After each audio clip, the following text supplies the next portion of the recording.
Oops. For those of you who may not know, we launched WIN at the convention last year in 2017. And the idea was really to have a collaborative forum for men and women to discuss key issues that are facing women in fluid conveyance. And we also hope it could provide support for professional development and the advancement of women and help to attract women to our industry. As we all know, the workforce, finding good people is getting harder and harder every day, and women make up 50% of the workforce. So it's in everyone's best interest, I think, for us to understand and embrace this. And just an addition, we do have a LinkedIn group that is, I think if you search women in NAHAD, that will come up. That may be how you found the webinar in the first place. But so I'm really happy to welcome Judy Hoberman. She is the president of Selling in a Skirt, and she's also a speaker and sales trainer and coach and consultant and author. And additionally, she's a gender expert. She has spent her career in sales in male-dominated industries. I think she mentioned before that she started in construction, which would have been really tough, and then worked her way into insurance. So she has a lot of experience to lend to this.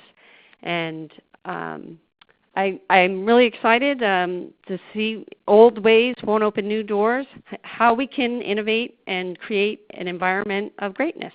So welcome, Judy. I'm looking forward to it. Thank you so much. I appreciate it, and thank you to NAHAD and to WIN. This is very exciting, and I look forward to sharing some fun information, some great information, and it's a pretty interesting topic. So let's get started.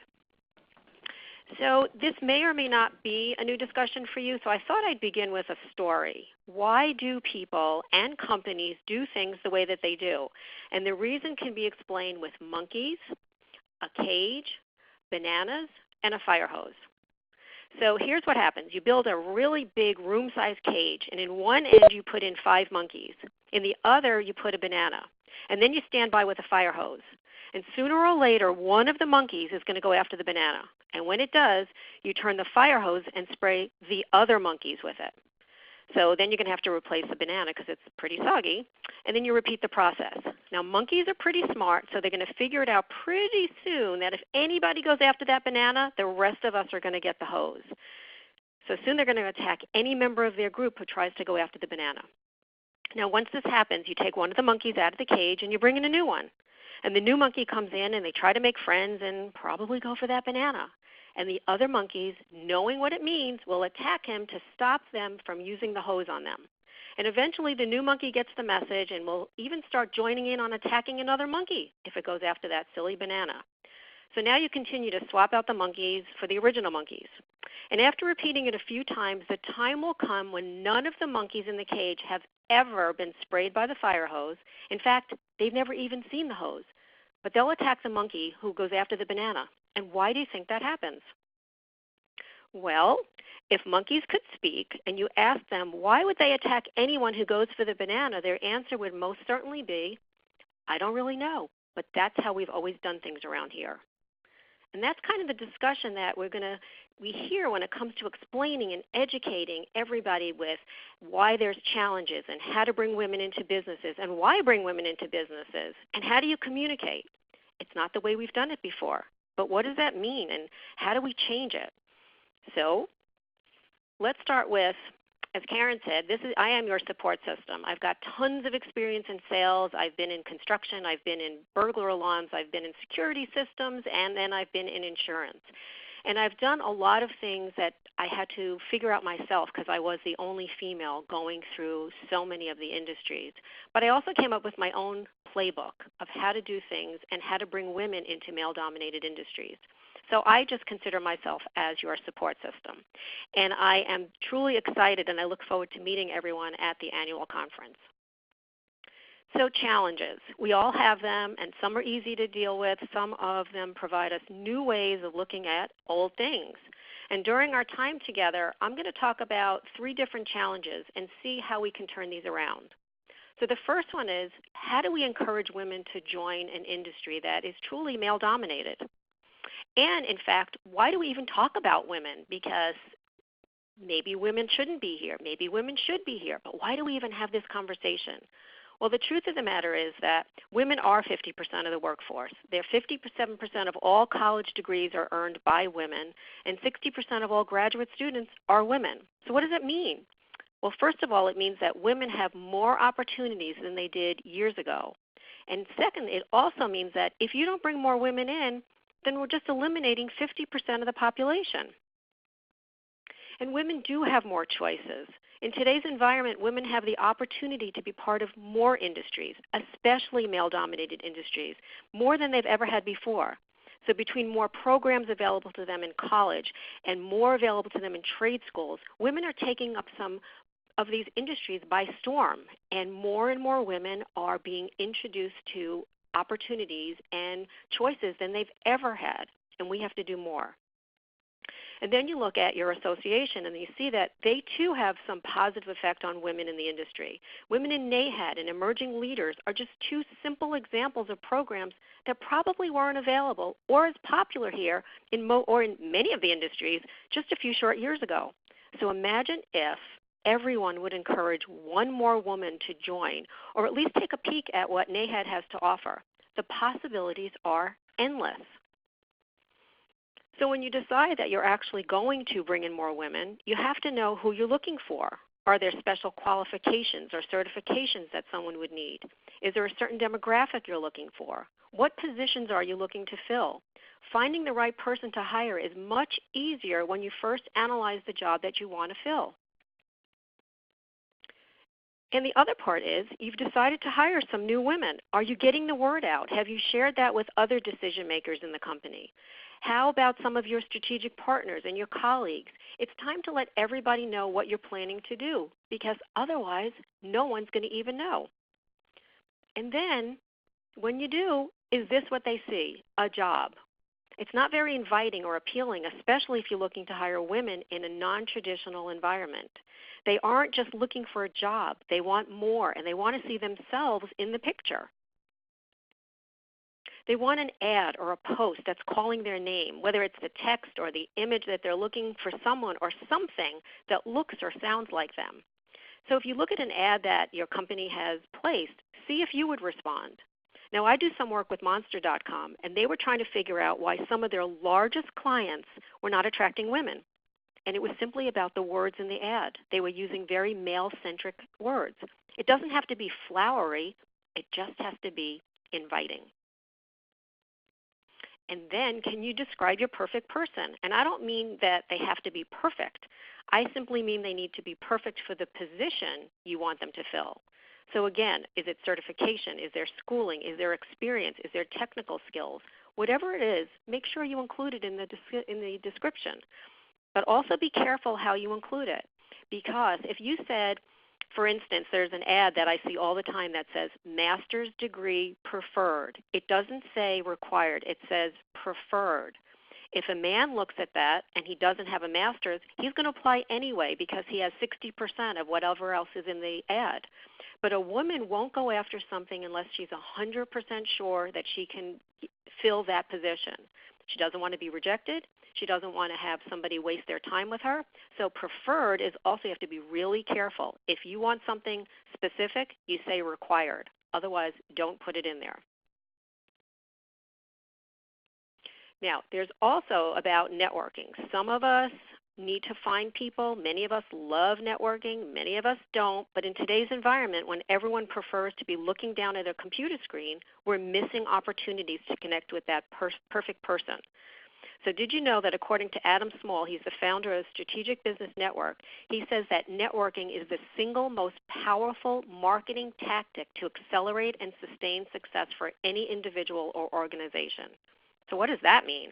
Well, if you're looking for someone special for your business, for your team, for your organization, you just might find it if you network with intention. That means you go to places where your perfect person is going to show up. And it's just possible that the women you're looking for to bring into the business, to bring into your company, might be attending a meeting at NAHAD or a networking event or looking to speak to someone in the industry. So where do you go? I said you need to network with intention. So start looking at events that are women focused in addition to the one that you're going to be coming to for the annual event. Look at some of the local chambers. Most of them, almost all of them, have a women's initiative. Look at business events catering to women and, of course, events in your community. But you also have to be able to look online as well. So make sure you look where your perfect person can be found. So for instance, LinkedIn has groups that you can join. Even NAHAD has a group. So if your person is on LinkedIn, look there. There's recruiters, there's strategic partners that can help you in your search as well. If your perfect person is more of a Facebook person, look there. If it's more of a Twitter or an Instagram person, look there. So you have to know not only who your perfect person is, but where they hang out. So attracting women to the industry it's a great thing that you want to do. So here's some ideas for you to use when you're thinking about bringing women into the industry. First of all, you have to use words that women will relate to, like collaboration, like communication, like teamwork. Even though women might be aggressive, they don't want to read an ad that says we're looking for aggressive people. You also want to connect with some of the younger women that are graduating and introduce them to the industry. It's kind of like the take your daughters to work day. Let them see what you do and how you do it and what's available to them, because a lot of women don't even know. Start recruiting and training women in positions that they would like to fill. A lot of times you just have to ask, what are you looking for? What's the position that you would like? And see where that journey is going to take them. You also have to create an environment by which we can look at the industry through different eyes, a female perspective. Now, when I worked with NAHAD, a lot of the women were saying they like forklifts, which is great, but how would a woman know that she likes a forklift unless she was introduced to it? So you have to be able to take somebody there and show them what's available. Also, in your company website, highlight women on your home page, whether it's new women, whether it's rising stars, whether it's somebody that did something amazing. You also have to be conscious of family obligations, and this is male or female, because there's a lot of single moms and a lot of single dads. So if there's some family obligations, talk about the way that we can work with them, either it's flex time or different ways that might help them in their families. And also have more women at the executive level and on the boards, because women attract women. And most of all, and my favorite, is you want women to be mentors. And that's something that somewhere in this company, in your particular area, there's a woman that's looking for a mentor. If there's no females available, get a strong man. I had very strong men as mentors because there were no women. I'm telling you, mentors are the best. And 65% of all women that have been mentored become mentors. And that's a great way to get the cycle continuing. Which brings me to the next challenge, communicating effectively. Now, here's the deal with communication. This is a very, very big topic. And one of the things that happens in communication, it's a challenge for most of us. And it's definitely a challenge between men and women. So let's start here. I want you to look at this image. And I know some of you are going to giggle about it, because if there's anything that you notice, it shows that women are just a little bit more complicated in their decision making than men. And that doesn't make it better or worse. It just means we're different. So if a man wants to make a decision, there's one little button there. For women, we've got lots of different things that we have to go through first. So how do you make it all work? This is one of my favorite sayings, and from their differences came understanding. So let me begin by making a really profound statement. Men and women are different. And those differences start with the fact that our brains are actually wired differently and our culture treats us differently. But you already knew that. So what I'm going to offer you are ways for those differences to become assets rather than liabilities. So the first one is about asking questions. This is one of the major key gender differences in communication. Men are generally transactional. They want to get straight to the facts. They want to close the deal. Women are more relational, and they want to develop a relationship first. Women are known for building relationships, and women have relationships with everyone they know and everything that they buy. And while men exchange information, women have a relationship with the information they exchange. So with the transactional sales, we see the salesperson has a product or a service that they need. So the product is the focus instead of the customer's need. Now, another communication strategy found more often in women is the increased importance of asking questions. And men ask questions to gather information, while women will ask more questions to both gather information but begin to cultivate a relationship. And for someone who doesn't understand why, sometimes these extra questions can seem, incessant. But women understand that the more questions that are asked, the more you find out about your client and your customer. And as someone who has been dubbed the question queen, asking questions is key. And this is your time to be interested, not interesting. So while men concentrate on facts and figures and are closing the deal more quickly than women are focused on connecting and solving problems together. So the styles are different. But again, neither is right or wrong. They're just different. So for those that both see and embrace the differences, they'll most definitely see a difference in working relationships and in your bottom line. So asking questions absolutely positively builds that relationship. And let me tell you a secret. In 30 years of sales, I have never, ever, ever sold anything to anyone, and I was always the number one salesperson, the number one sales leader, and the number one agency manager. So how did I do it? Simple.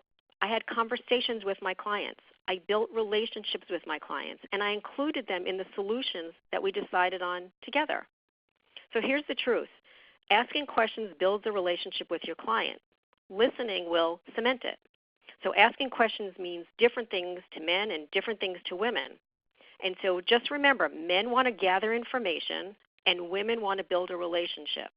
And as the person that is speaking to them, it's up to you to decide what kind of connection is going to be made, a transactional one or a relational one. And I will tell you that women do ask 3 times more questions than men, and they can't move forward until all of them are answered. So just remember, think about when you're talking to somebody, ask enough questions that you get all the information so you become interested instead of interesting. So let's look at the body language that goes along with this. So here's 2 men that are saying hi, and all they're doing is just saying hi. So you can see really simply what their communication style is. So when men are listening to each other, they may be shoulder to shoulder, they have minimal eye contact, they want to relay, they want to receive a message, they learn best in bullet points. So they're going to tune you in and out when you start telling a story until they hear an important piece of information that they can truly understand. They see with their eyes, they hear with their ears. But for those of you that are in relationship with a man, have you ever told a story and they were either tapping their foot or looking at their watch or figuring, how do I get out of here? That's because whatever you're telling them is a little bit too much for them to absorb. So they're just going to be ready for you when you say the right words. They're looking for facts and figures, features and benefits. They want the beginning, they want the end. And if they want the middle, they're going to ask you for it. Okay, you ready for the female? Now remember, we're just saying hello. Now you see this?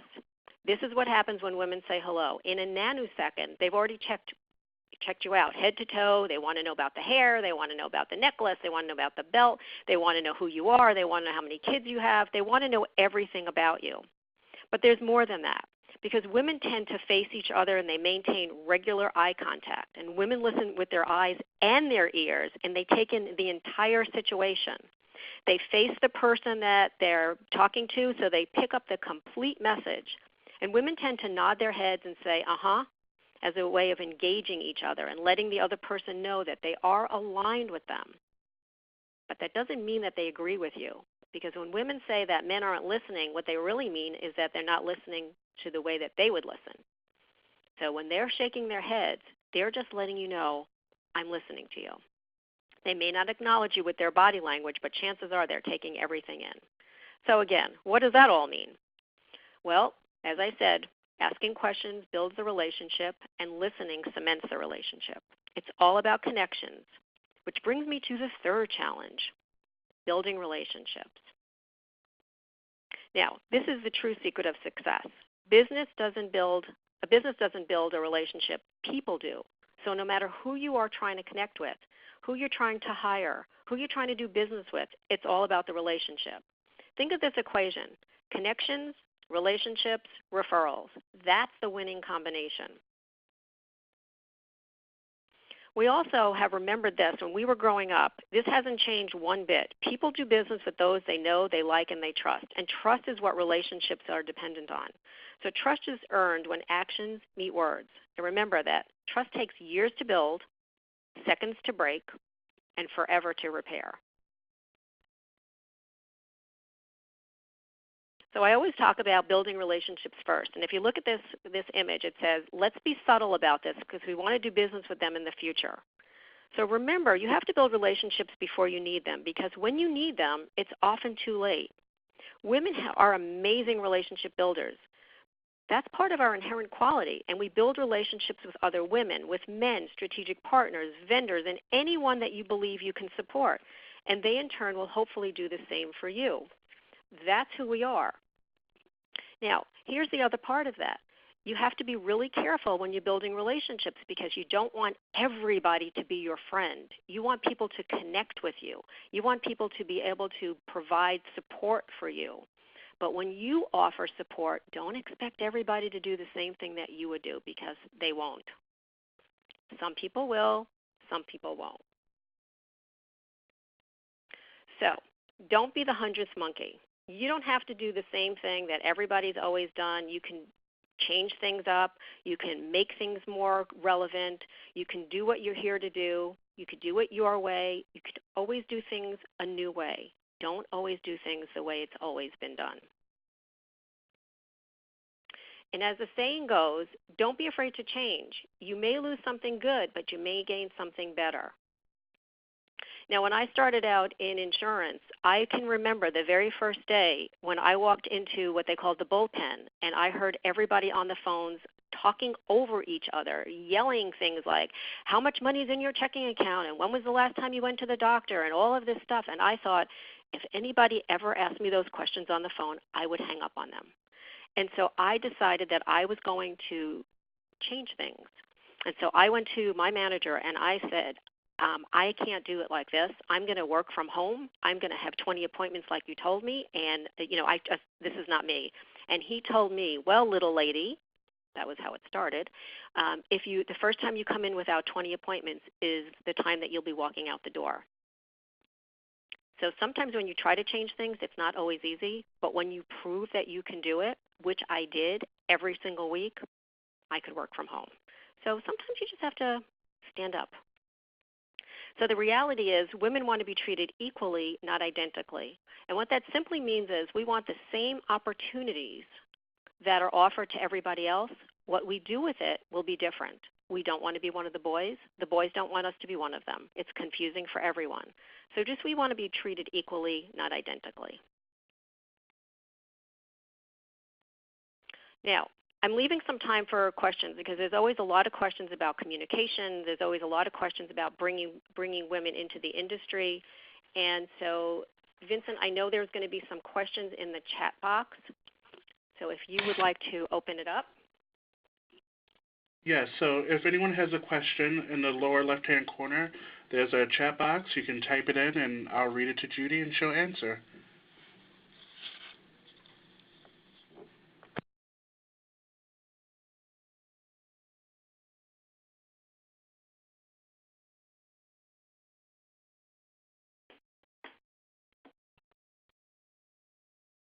Okay, why don't we get started, Judy?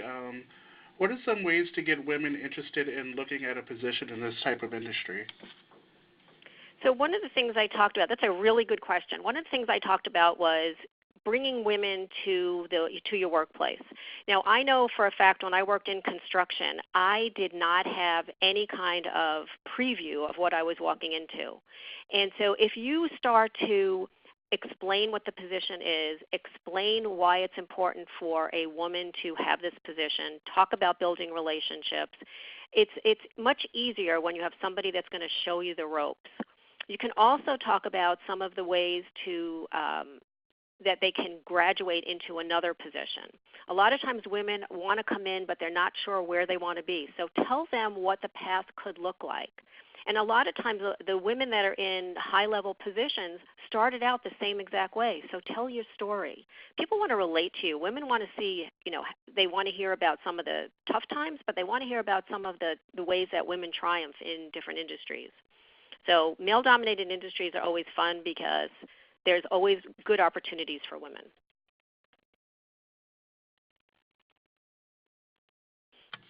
Good. Here's another one. I work with all men. Any tips on communicating more effectively? Yeah, well, Vincent, you're probably laughing at that one. So here's the deal. You have to take your lead from the person you're talking to. So as I said, a lot of men like to talk in bullet points. A lot of women like to talk in stories. If you're talking to a man who likes bullet points and you start telling a story, he will tune you out. So if you ask a question, he said yes, no, maybe so, and you know that he's talking in small little bites, give him back the bites. He will hear what you're saying, and if there's something that's interesting to him, he'll ask you for more. Now, if you talk to a man who tells answers in a story form, then that's how you should be proceeding. It's kind of like mimicking people. So the same thing with women. There are women that are very transactional. They want to get to the bottom line. They don't want to hear nonsense. And so they'll say to you, just get to the bottom line. And so again, it's bullet points. And if they start to tell you a story or they start to ask you questions that are personal questions about your family or whatever, it's the same thing. Go back to the storytelling. So it's much easier if you listen to what how someone's speaking to you, so you can speak back the same exact way. And that also goes for emails. Don't send a 4-page email because nobody will read it. Send it in bullet points, and somebody will come back and say, number 2 was really interesting to me. Can you tell me more about that? People will ask you for more. It's almost like if you put salt on food, you can't take the salt away. But if you put a little bit, you can add. So you just put a little bit in.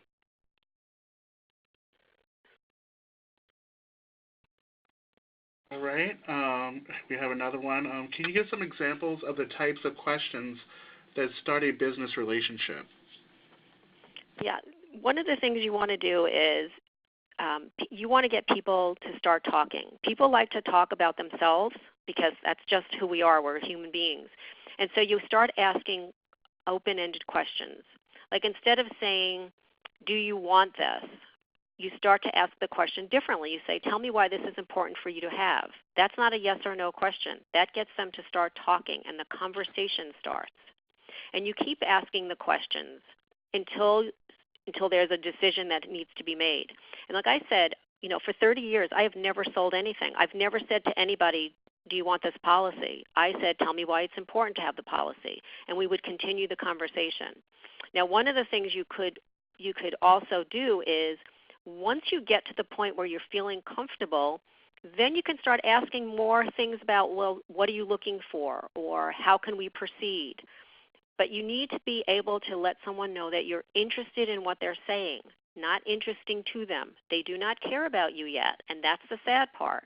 They're more interested right now in finding out about who you are. Are you going to support them? Are you going to follow up with them?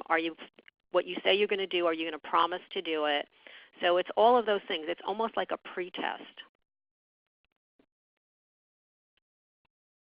Awesome. We have another one. How do women earn trust with men? Okay, so how do they earn trust with men? It's the same as earning trust with anybody. You have to, when you tell somebody you're going to do something, you have to do it. You don't overpromise and underdeliver.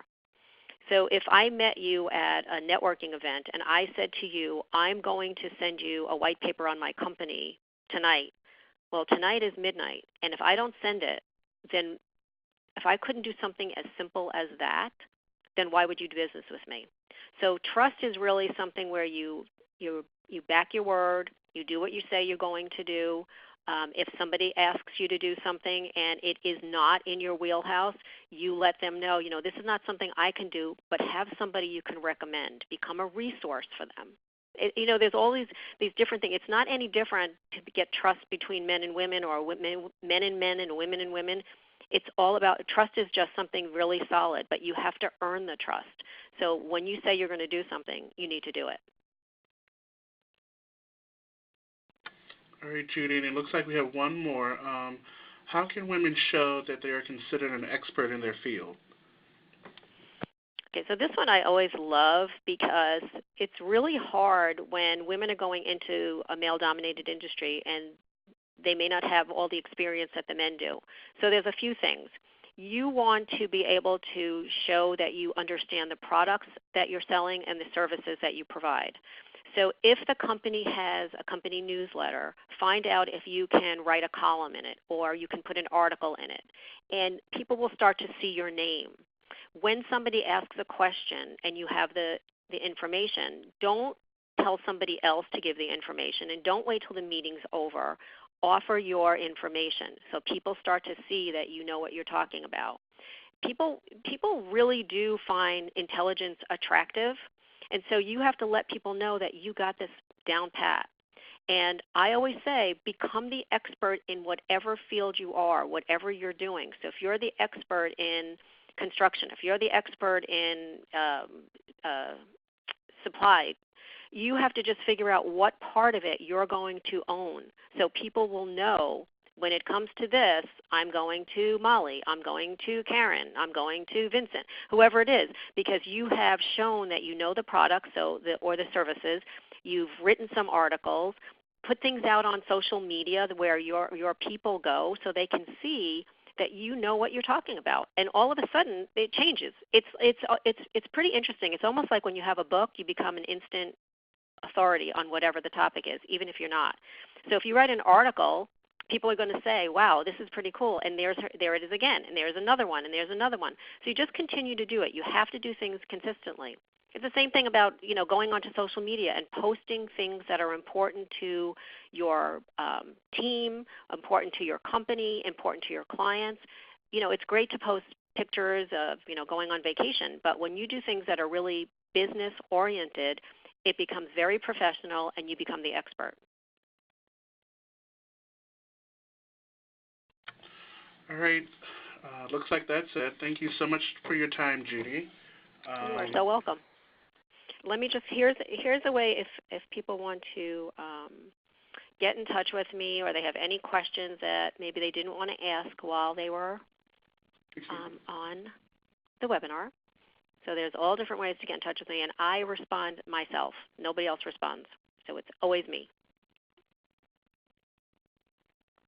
Awesome. Thank you. Karen, did you have any closing remarks? No, I'm excited that we've gotten the forum going, and I want to thank Judy for her insights, and I'm looking forward to the session at the convention. And I'm looking forward to, if anybody has any feedback or information that they'd like to share with us on their ideas on how WIN could be useful to them, if they want to do that on LinkedIn, or you can always send Molly or myself an email as well. So thank you. Judy, one last question. They want to know if the slides will be available afterwards. Are you able to forward those to me? Sure. Yep. Okay. And this session was recorded, so we'll get this posted ASAP. So thank everyone. Thank you. Thank you. Bye. Bye-bye.